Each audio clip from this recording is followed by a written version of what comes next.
Hi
everyone, welcome to Van House. As promised, the extra long wheelbase Sprinter is now done, so I'll give you a walk round and show you all the ins and outs of it. Really proud of this one.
tried to do something really different and bring the wall out, rather than having the full width sliding door. We tried to create this really nice entrance basically and just give it a different kind of look. The client's got some Portuguese roots, so we've tried to use all sorts of different materials, and you know, the shape on the entrance makes it feel very kind of Middle Eastern a little bit. That was the aim. And yeah, we've also put the we've put sort of antique bronze edging on the step and created a little sort of shoe storage area under here. And then we've also used Portuguese cork flooring throughout. And we've also made a really nice little plaque. The owner wanted it to be called Nirvana, so we've had a plaque lasered basically onto wood that's yeah, Nirvana by Van House Homes on Wheels. We clad the back of the seat with pallet wood, and we've also put some more edging along here to really finish every little inch of the van off. We've also got a safe box here behind the driver's seat. The intention is that the sofa, essentially someone that's 6 foot can rest their feet on the back of the chair when it's spun all the way around. There's yet to be some foam put on the chair, but we had this empty space, so we've done the storage box. And then we've put in a leg and table mount with a piece of air dried cedar that's been drying out for a year or so. And we chopped it down so that you can essentially put that, all 3 seats can use it, so the 2 swivel seats and then also the sofa here you can use it quite easily and sit there with your laptop, cup of tea. Fits a laptop and a mouse pretty perfectly. And then yeah, the seat that I'm sat on is basically a timber frame with pallet wood cladding. We've got storage inside,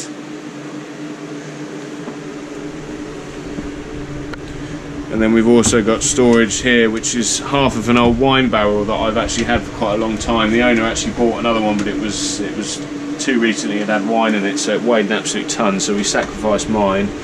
And yeah, it's turned out really well. It's got this lovely purple colour inside.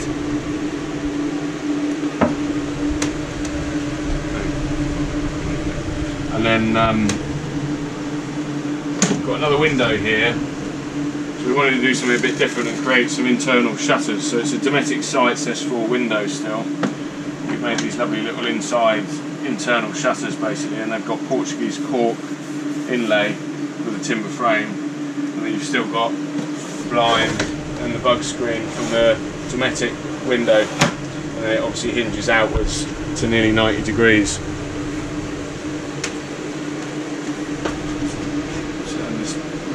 Down a bit.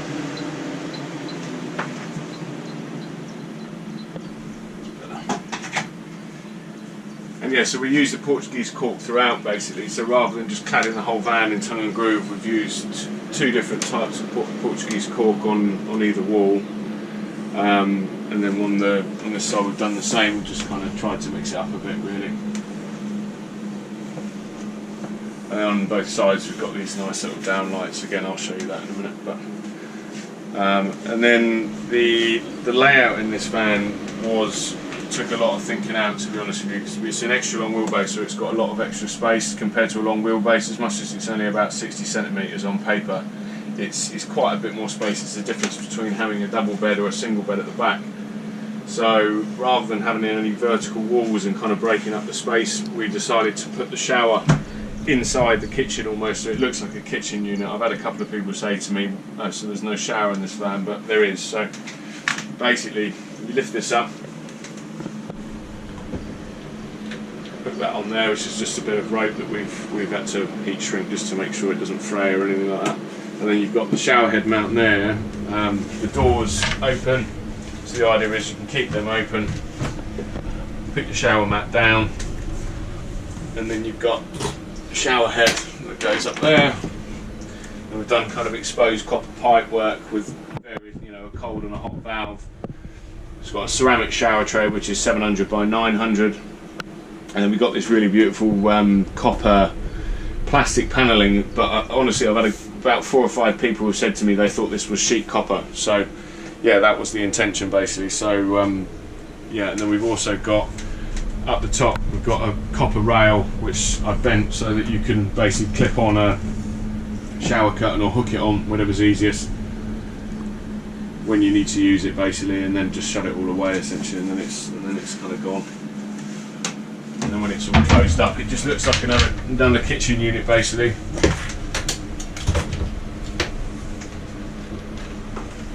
And then you've also got loads of worktop space. We also made this really pretty sort of timber addition to the worktop just to kind of break it up a bit, because I didn't want it to all just be one flat piece, so we made this really nice rounded off piece of wood there. It's got a nice curve in it at the edge there. And then the owner was really keen to get a nice big sink in here, so we made a timber inlay that fits perfectly on the sink, and then we've got this big, I think it's 550 by 450 by 250 deep copper sink with a copper drainer in it, which has got this like lovely, just proper copper drainer in it, which this took a bit of fettling, to be honest with you, because it was not cheap, and to be honest you would expect it to fit perfectly, but I've had to modify it slightly just to make sure it doesn't get stuck in there, because it was getting really stuck inside. And then we've got this really nice copper sort of Asian style tap basically.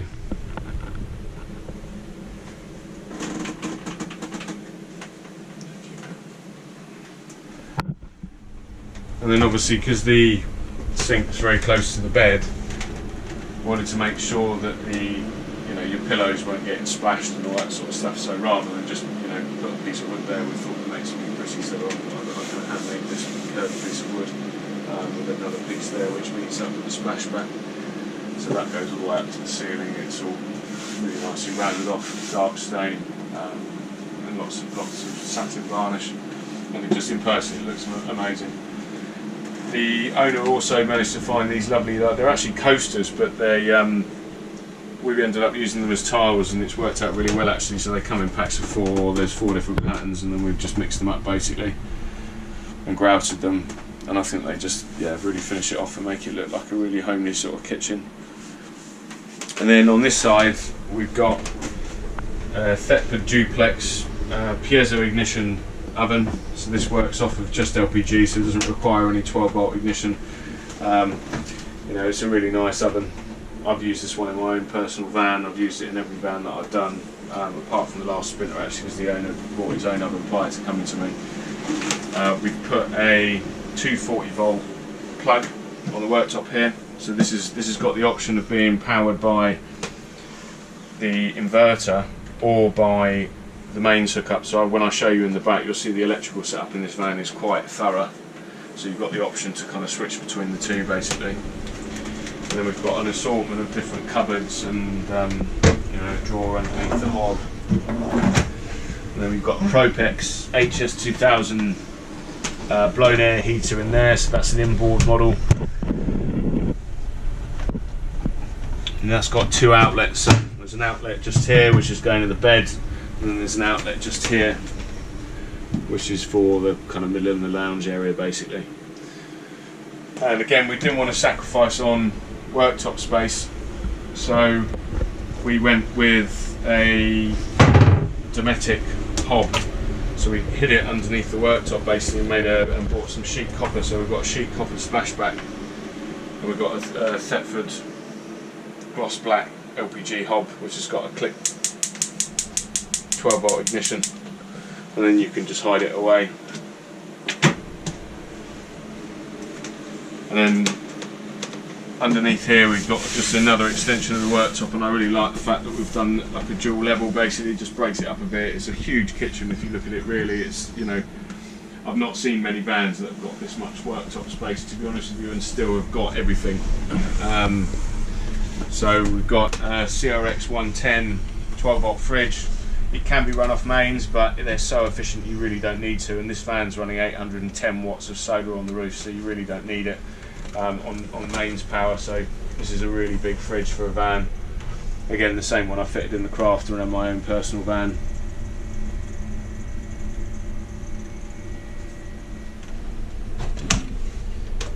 And then at the back we've got an 1800 by 1200 sort of small double basically, and the owner's already got a mattress ready for that.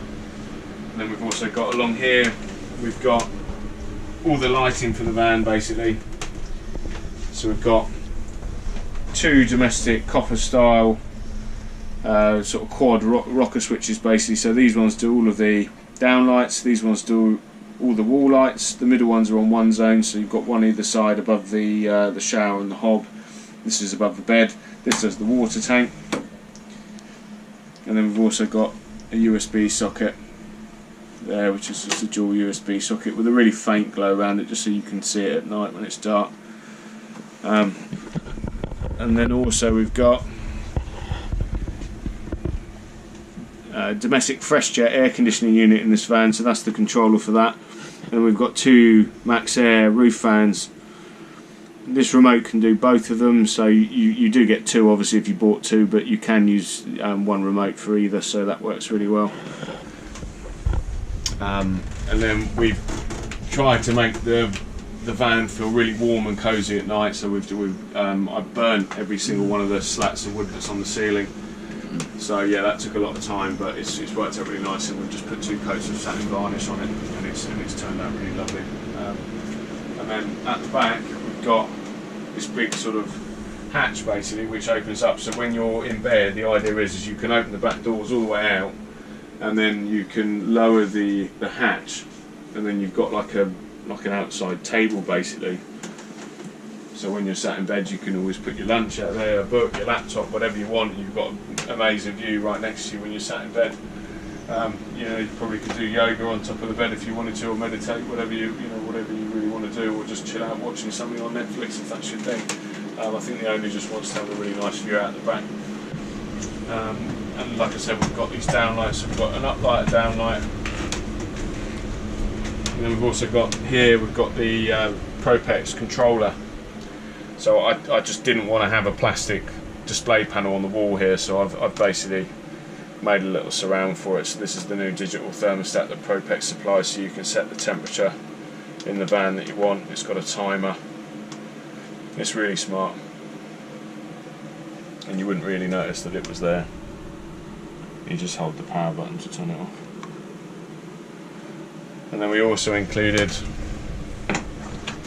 made my neighbour's a farrier, so he kindly made a bottle opener. It's got the name of the van, and then it's got our name on the back.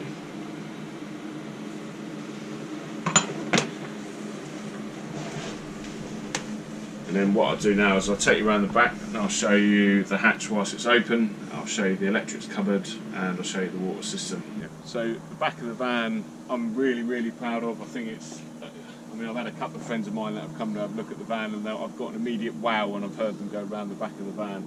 I put a lot of effort into making it really complete, so you know there's no area untouched basically. We've used Portuguese cork on both the back doors again. Slightly different colour from the one inside. This is more of like a real turquoise, this one, and again the sandy coloured one from inside. And then we've also got cork inlays on both the doors. In the middle we've got luggage storage basically. The owner does have a dog, so you never know if she's out the back, she could always put his bed in here, and then he's got his own little place to sit. He's only a small dog. And then the door at the end basically goes through to the underside of the bed. You probably saw the door from the other side when we were inside. And then up inside at the end you've got a kill switch for the inverter, the boiler temperature controller, and you've also got the screen for the Victron BMV 712 battery monitor, and a switch for the floodlights. So the idea is that you can reach everything from inside in the galley of the kitchen basically. The boiler is an IMAS instant hot water boiler, so I'll show you that quickly actually. So the boiler is just around here. Can't really see it with this weird light, but it's basically an outboard boiler. So that's the flue basically. So It's all fully certifiable, room sealed, and you've also got the water filler just there.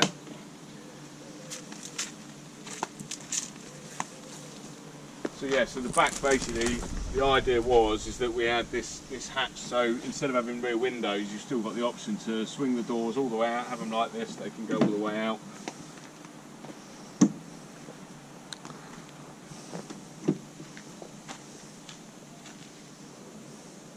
I just had this vision in my head of being parked up like you see on Instagram when people have got this lovely view out the back, out the side window of their van, and it's probably been, inserted there or photoshopped. But with this van, you could really have an amazing view, just sat in bed, just chilling out. Makes the van feel even longer, and you've just got this great view out the back of, wherever you're parked. I just could imagine you being parked on a beach somewhere in the south of France or God knows where, and being able to just sit in bed and just enjoy the view. But then when you close it all up, you don't have the the heat loss of the rear windows, and then you've also got somewhere to put your lunch or your laptop or your book or whatever you want, really. Inside either of these cupboards, to the right hand side one's the water tank, this is the electrics cupboard.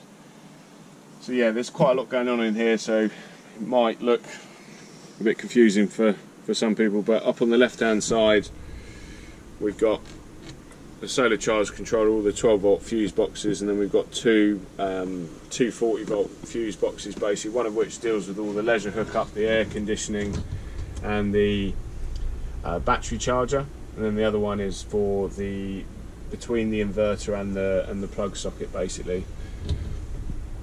And like I said, we're running a Victron battery charger and battery monitor. And then just down here we've got a rotary switch, basically. So as it stands, it's on number 2, which basically means that the plug socket that's on the worktop, the copper 2-gang socket, that's now running off the inverter. So that fuse box on the right is dealing with the all the circuit protection and all that sort of stuff coming from the inverter going up to the plug socket, and then you can simply just switch it over to one. So when you're on leisure hookup, it will be powering the socket directly from the leisure hookup. It doesn't really matter what position you've got this in, the battery charge or the air conditioning will still be working as it should be, basically, but it just means that you've got that option. So if you've got it parked up for 6 months, or you've got it parked in a campsite for a while, and you've got hookup, you may as well just run it off of the hookup, basically. And then, like I said, the owner's got a dog, so she really wanted a means of washing him. So you could connect up with just a hose, or you could take this off and put an outside shower head if you wanted to, so you can do the typical van life thing where you've got you can have an outside shower. I don't know how practical that is, but anyway, people seem to think that's a thing, so yeah, you can do that. And then inside here we've got a 175 litre translucent water tank. There's a lot of pipe work going on in here. That is essentially, this is an overflow. You've got a valve coming from the tank so that you can shut off the water from the tank from the rest of the system. That's then going, the water feed is going up through into 2 large 10-inch water filters, so you can get a 4 micron or a 1 micron filter for those very easily. They usually universally fit in those, so you can put 2 of those in there, and then that filters down, goes into the shore flow pump, which has got its own little filter, which goes into an accumulator and then populates the rest of the water system, basically. And then if you look just down below here, you've got the option to drain the tank. So there is another valve just down here that you just underneath this pipe. There's a valve, so you can open that up and then drain the tank. You've also got the gas feed for the IMAS, which is got its own shut-off valve there, basically, which runs into the IMAS and deals with the hot water.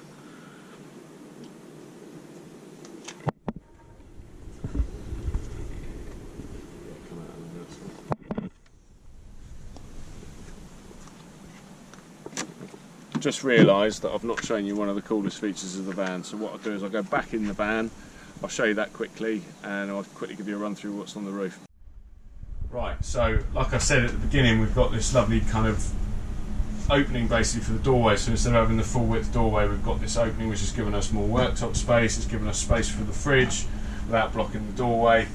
and you know, more space to hang things and a bit more privacy, to be honest with you. But because we've got that, I thought it was a perfect opportunity to make another feature in the van. So the cladding on the door perfectly meets up with the shape of the doorway, and then we put a canal boat porthole basically, and I made this just timber frame, sort of internal frame basically, and you've got a little peephole, so if someone's knocking at the door you can have a look what's out there. And just whilst we're here, totally forgot as well, we've got storage up the top, and we've also got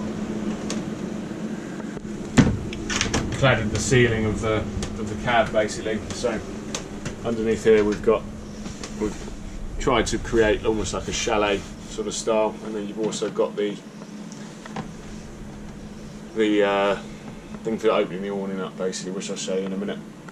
And then just up here we've got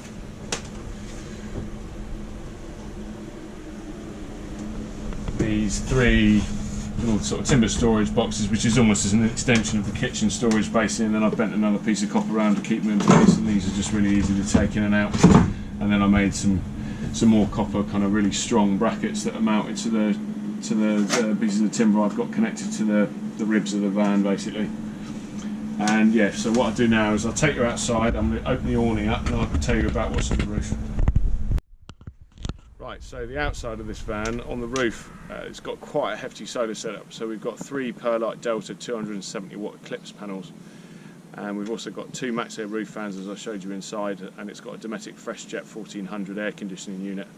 And then we've also put on a Fiamma 450S awning, which is a requirement for conversion to a motorhome, but also is massively practical and really easy to use. So I'll show you now. I'll just quickly take it out and show you how that works. So you just have to use the little pole which is attached in this van to the ceiling above the cab with the mounts supplied, wind it out.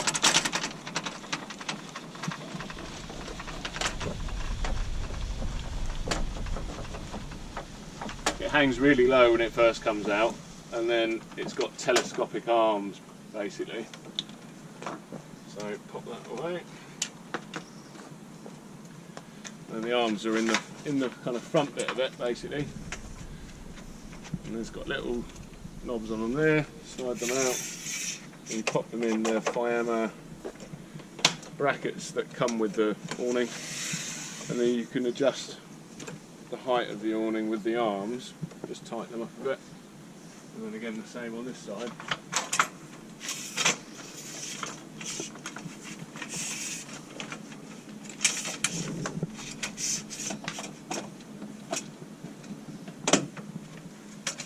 And just got to try and get it level.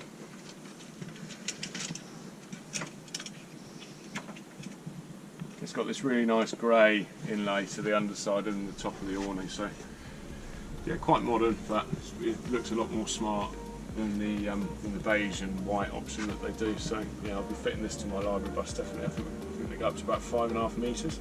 This is a 2.6 metre model. But yeah, so yeah, thank you for watching. This has been a long time coming, this van tour. It's taken me a long time to get this van finished, due to various delays obviously related to what's been going on recently, but also I've tried to put my heart and soul into it, and a lot of blood, sweat and tears has gone into this van. So I really hope you enjoyed the tour. Do expect more content from me over the coming couple of months, as I will be doing a little, making a start properly on the build series for the Mercedes Vario library bus. So yeah, stay tuned for that.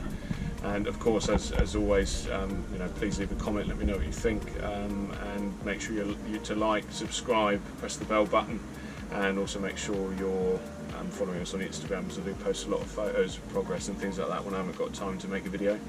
And yeah, thanks again for all of the support, all the followers. Obviously it's helping the channel grow, and obviously if you are looking for a van conversion, then feel free to contact me on whatever means is easiest for you. You can always send me a WhatsApp or give me a call, or contact me over Instagram. And yeah, I'm open to absolutely anything really. I really like something that's a bit weird and wonderful, or something that's really sleek and modern I can do as well. So, or even if you just want something basic done. So yeah, thanks again, and I will see you on the next video. Cheers.